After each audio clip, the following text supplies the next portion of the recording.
Hi everyone, this is my mum. Hi. And today I thought we'd have a cleft chat.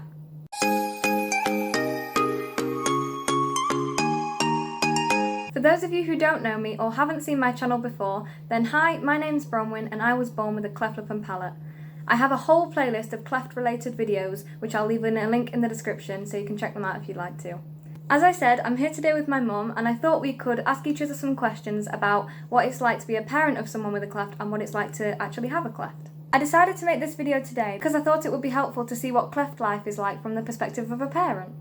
There's a lot of things that I want to know about parenting a child with a cleft, and I'm hoping that there's some things you want to know from me about what it's like to live with a cleft. So that's why we have both chosen 5 questions for each other. I think you've actually got 6 to ask me, but we've both got 5 or 6 questions to ask each other from each other's perspectives, I guess. My first question for you is, how did you feel when you found out that I was going to be born with a cleft?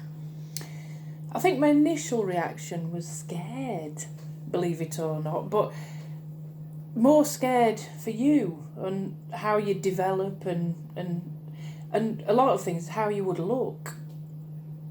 And even though I'd known what a cleft lip was and palate, I just thought it was still quite scary and quite daunting because I didn't know what help was available at the time. Did you, I know you kind of half answered this already, did you know much about clefts before I was born? I only did through dental nursing. When I did dental nursing, we did a lot of training on clefts. I didn't actually see anyone with a cleft, but saw lots of pictures and lots of case studies. Yeah, so you knew what it was? Yeah. This is something that I always seem to want to know the answer to, and I don't know why I've never asked it you. Did people used to ask questions about me or like stare at me in public when I was little, like in a pram or like a toddler walking around and things? Yeah, I think my earliest memory was I took you shopping, I think maybe to Sainsbury's, and I took you around in your little carry cot, and a couple of people looked at you and sort of said, oh, what's happened? And I just explained it. And after that initial moment and initial talking to somebody, I felt okay about it. Yeah. I think I just needed to get the first one out of the way. So people did ask then? I wasn't sure if people would just look or if they would actually ask. No. How did you deal with anyone staring or making comments when I was younger? Because obviously there was a time when I was too young to really defend myself if anything like that happened. I think initially anger, and more so for not for kids doing it, but adults. Yeah. I was gobsmacked at how many adults stared and spoke about you without coming and asking questions. And if only they'd have been to ask a question, I would have quite happily answered it. But it was that initial first few months, I think. Well, probably first couple of years. And then you just learn to be bigger than the other person. So did you ever say anything, do anything, or did you just kind of laugh it off, brush it off? Initially, I can remember a couple of times where I said, I probably came across a bit rude, and I sort of could see them looking them looking and think, I sort of said, would you like a photo to take away with you or anything like that? Yeah.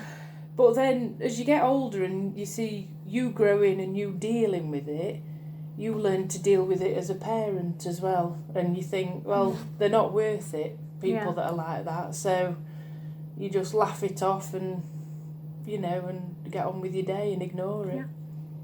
Same sense of humour. That's exactly what I do right now. I guess the last thing I'd say to you is, because I know a lot of parents of people with clefts, like you say, it's a daunting thing when you first get diagnosed and things. So I guess the last question I have for you is, what advice would you give to other cleft mums or cleft dads about what it's like to have a child with a cleft and how to kind of deal with it?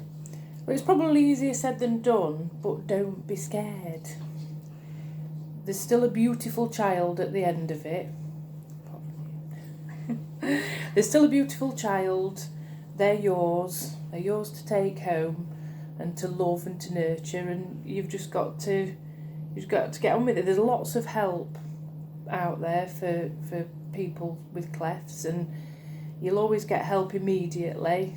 We had nurses assigned to us. We were taught how to feed, everything we needed to know, they were there for us. So you know, you've got the help. That's actually very interesting. There's a lot of these questions I've always wanted to ask and I don't know why I just never have. So do you want to ask your first question to me? I do, definitely. I want to know, what has been your biggest challenge growing up with a cleft?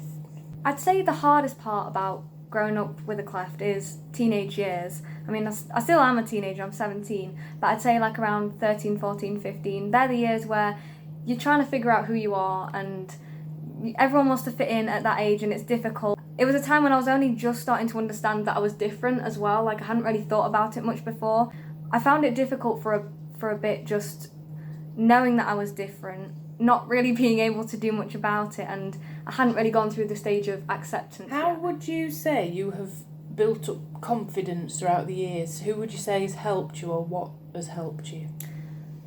To be honest, I still feel like I'm working on the confidence thing today, and I feel like most people are. It's hard to find someone who is 100% confident because it's a hard thing. But I used to be a lot less confident than I am now. Like I said, it was when I was like around 13, 14, 15.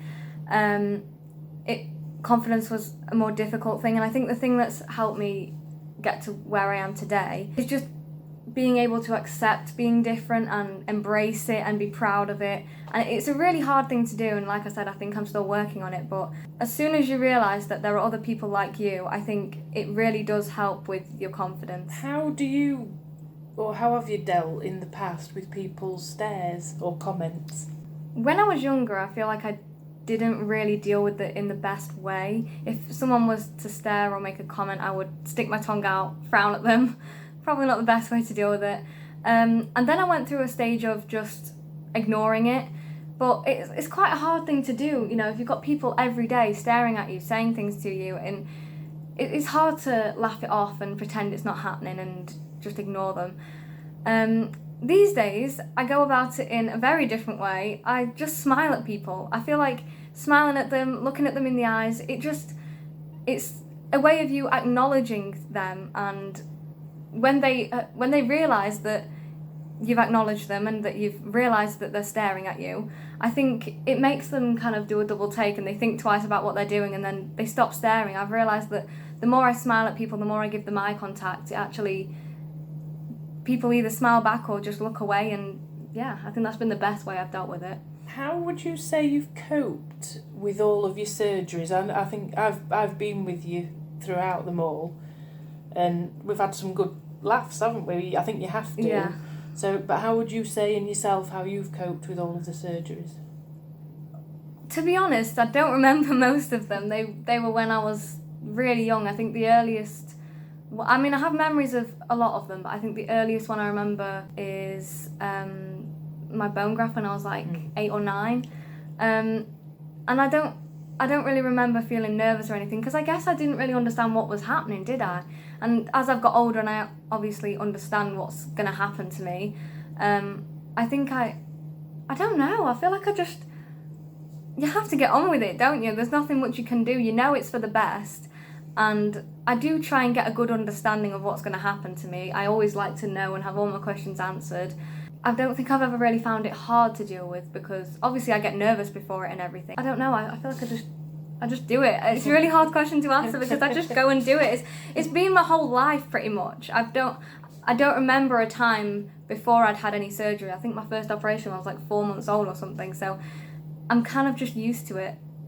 And I've got one more question for you. Okay. What advice would you give to other people with a cleft? Get involved with things as early as you can. I've mentioned on my channel so many times before, there's charities in the UK such as Clapper and Changing Faces. There's charities in other countries too, and since being involved with them, I've felt included in such an amazing community. It's the best feeling in the world when you meet people who actually get you. You don't see people like you every day, and it feels so good when you do get to see people like you. And I remember the first time I ever went to a Clapper event, I literally came home and I was upset that I'd had to leave them. It was just so much fun being with people who are like me. And there's so many ways that you can get involved too. It's not just by going to charity events, maybe there might not be any near you. I think one of the first things I did was I just got online. There's so many things online these days. YouTube, there's probably loads of forums and things like that. The sooner you realise you're not alone, the better. And I guess the last thing I would say is just to keep smiling. You have a beautiful smile, and I encourage you to do it every day. I think that's all the questions we have for today, isn't it? Yeah. I really enjoyed doing this with you. Thank you. You're welcome.